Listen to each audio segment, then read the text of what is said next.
En Colombia, la Justicia Especial para la Paz imputó a 22 militares, un exfuncionario estatal y 2 civiles por 303 ejecuciones extrajudiciales cometidas en el oriente del país entre 2005 y 2008, conocidas como falsos positivos. El tribunal indicó que fue una conducta promovida y no hechos aislados o espontáneos. En un acto histórico, el Papa Francisco pidió perdón a las comunidades indígenas canadienses por la responsabilidad de la Iglesia Católica en los abusos a los que fueron sometidos los niños nativos en internados del Estado, en los que se estima fallecieron 6.000 menores en un proceso de destrucción cultural. El Supremo Tribunal Federal de Brasil advirtió de posibles sanciones contra el presidente Jair Bolsonaro, que ya es candidato a las presidenciales de octubre, si sigue atacando el sistema de voto electrónico. Los responsables aseguran que se trata de acusaciones infundadas de un posible fraude. Ampliamos desde Río de Janeiro. Bienvenidos a esta emisión con las noticias más relevantes del continente americano. Soy Valentina Torres Sánchez y es un gusto acompañarlos. Iniciamos en Colombia, donde la Jurisdicción Especial para la Paz, el tribunal encargado de los crímenes cometidos durante el conflicto armado, imputó a 22 militares por crímenes de guerra y lesa humanidad. A este grupo de militares se les acusa de participar en el asesinato de 303 personas entre los años 2005 y 2008. Los hechos ocurrieron durante operativos de ejecuciones extrajudiciales conocidos como falsos positivos. De acuerdo con el reporte, la mayoría de las víctimas no superaban los 25 años. El informe es de Juan Pupiales. Un grupo de militares que actuó como un escuadrón del terror en compañía de otros agentes del Estado e incluso civiles. Fue en particular una brigada del ejército la que azotó el departamento del Casanare, al este de Colombia, presentando falsos positivos. 22 militares, 2 civiles y un agente de inteligencia hicieron parte de esa brigada, la 16, y este lunes fueron imputados por crímenes de guerra y lesa humanidad por parte de la Jurisdicción Especial para la Paz, un tribunal que busca arrojar luz sobre las cerca de 6 décadas de guerra en el país y que nació fruto de los acuerdos de paz de 2016. En la brigada 16 se implantó una organización criminal compleja, que se valió de la arquitectura institucional del ejército para presentar asesinatos y desapariciones forzadas como bajas en combate en Casanare. Los crímenes en cuestión se cometieron entre 2005 y 2008 bajo el mandato del derechista Álvaro Uribe Vélez. Según la JEP, los imputados de este lunes participaron en el asesinato de 303 personas, en lo que apunta a una conducta masiva, dice el Tribunal Especial. Su premio eran reconocimientos, permisos especiales o planes vacacionales. La mayoría de los fallecidos eran hombres entre 18 y 25 años, pero en este caso también se asesinaron a 9 mujeres, una de ellas en estado de embarazo y también un joven de orientación sexual diversa, siendo esta la primera vez que la JEP imputa un crimen de lesa humanidad por razones de género. También determinó que la deliberada manipulación o instrumentalización de personas vulnerables por sus condiciones socioeconómicas o por discapacidades cognitivas ayudó a consolidar la idea de que las personas en estas condiciones son prescindibles en la sociedad. Entre los imputados figura un mayor general, 2 coroneles y 3 tenientes coroneles, todos en retiro. En las próximas semanas, los señalados deben reconocer o rechazar sus cargos y podrían ser condenados a 20 años de cárcel. En Canadá, en medio de un acto histórico, el Papa Francisco pidió perdón a las comunidades indígenas por los maltratos y abusos a niños de los pueblos nativos, en un proceso de destrucción de su cultura que se llamó política de asimilación. 150.000 menores fueron obligados a asistir a internados cristianos para alejarlos de sus orígenes. Se estima que 6.000 fallecieron.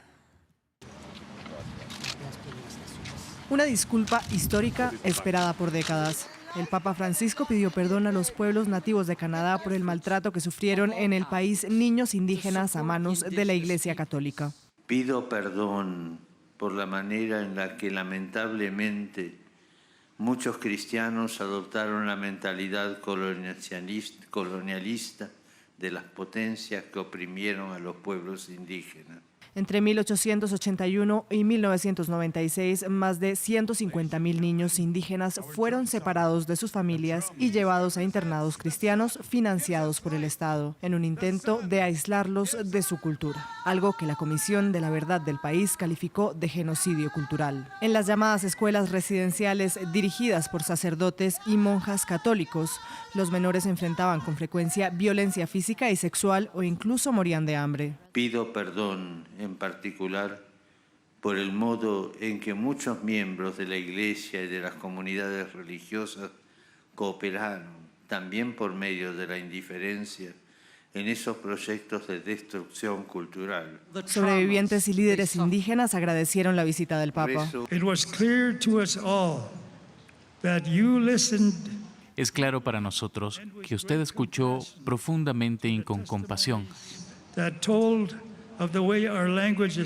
que le contaron cómo nuestras lenguas fueron suprimidas, nuestra cultura arrebatada y nuestra espiritualidad denigrada. Pero muchos piden más que una disculpa, una compensación financiera, la devolución de reliquias en los museos del Vaticano, así como llevar a la justicia a un presunto abusador, quien hoy en día vive en Francia.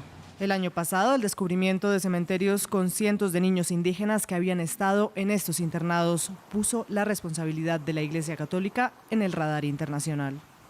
Vamos a Brasil, donde el Supremo Tribunal Federal hizo una advertencia al presidente Jair Bolsonaro, ahora que ya es oficialmente candidato a las presidenciales de octubre. La Corte dictaminó que el mandatario podría ser sancionado si continúa atacando el sistema electoral electrónico del país sin pruebas. Bolsonaro ha asegurado en múltiples ocasiones que el sistema es propenso a fraude. De hecho, la semana pasada reunió a embajadores extranjeros para difundir estos ataques que las autoridades consideran infundados. Previamente, Valeria Sacone, corresponsal de France 24 en Río de Janeiro, nos amplió que los asesores de campaña están preocupados por el discurso radical de Bolsonaro. Ayer no hubo ataques contra las urnas electrónicas, algo que se atribuye al esfuerzo de sus coordinadores de campaña para que Bolsonaro modere el tono de su discurso. Hay que recordar que Bolsonaro nunca ha aportado pruebas de las supuestas irregularidades de las urnas electrónicas y que por su parte el Tribunal Superior Electoral ha desmentido una por una todas sus acusaciones. Pero ahora hay una novedad. Como candidato oficial, Bolsonaro puede ser punido o multado si sigue atacando el sistema electrónico de voto. Hay que recordar que la semana pasada, en un acto inédito, Bolsonaro convocó a más de 50 embajadores para alertar sobre el peligro de un posible fraude electoral y para recordar que supuestamente, según él, las urnas electrónicas pueden ser manipuladas. Este discurso creó un mal sabor de boca internamente e incluso entre los diplomáticos. La propia Embajada de los Estados Unidos divulgó un comunicado en el que decía que las urnas electrónicas de Brasil son un ejemplo para el mundo. Este comunicado ha sido considerado un duro revés para el mandatario brasileño, que ya no tiene en Donald Trump su principal aliado. El 25 de julio se conmemoró el Día Internacional de la Mujer Afrolatina, Afrocaribeña y de la Diáspora. A propósito de esta fecha, viajamos a Argentina, donde vive una comunidad afrodescendiente invisibilizada a lo largo de la historia. Allí Natalio Cosoy, corresponsal de France 24, visitó a 3 mujeres de una misma familia, de descendientes de inmigrantes de Cabo Verde, que comenzaron a llegar al país a mitad del siglo XIX para trabajar en la industria marítima. Esta es la historia. ¿Y acá qué hay? Miriam Gómez y su madre Sunilda repasan la historia familiar. En camino a visitarlas va Patricia Gómez, nieta de Sunilda y sobrina de Miriam, en quien ella se ve reflejada. Es una importante referente de la comunidad afro aquí en Argentina, obviamente de la comunidad caboverdiana también. En Argentina, según datos oficiales, hacia 2010 había unos 150.000 afrodescendientes, pero una investigación académica estimó que podían ser alrededor de 2 millones. Un país en el que el racismo está acompañado de la invisibilización por mestizaje y por negación. Yo creo que es igualmente racista por un factor que es el de la invisibilización que no se dio en otros países. Creo que el proyecto de blanqueamiento que se dio en toda Latinoamérica, en Argentina triunfó ampliamente y en otros países fue mucho más dificultoso. Sunilda reconoce que fue con las nuevas generaciones que entendió el racismo. Tomo conciencia de que hay racismo, sí. A partir de ella me voy dando cuenta que existe. Yo siempre digo que ella hizo una revolución silenciosa porque ella permitió criar mujeres, ¿no?, que han sido libres. Y sobre todo a Miriam, que es la única mujer de 5 hermanos rodeada de varones, una mujer libre que pudo estudiar, también a nietas que también hoy pudimos ir a la universidad. Así, las 3 generaciones se reconocen parte de una continuidad en la lucha por los derechos de las mujeres afroargentinas que siguen llevando adelante. Es todo por el momento en France 24. Les agradecemos su sintonía. Continúen con nosotros, que volvemos en breve.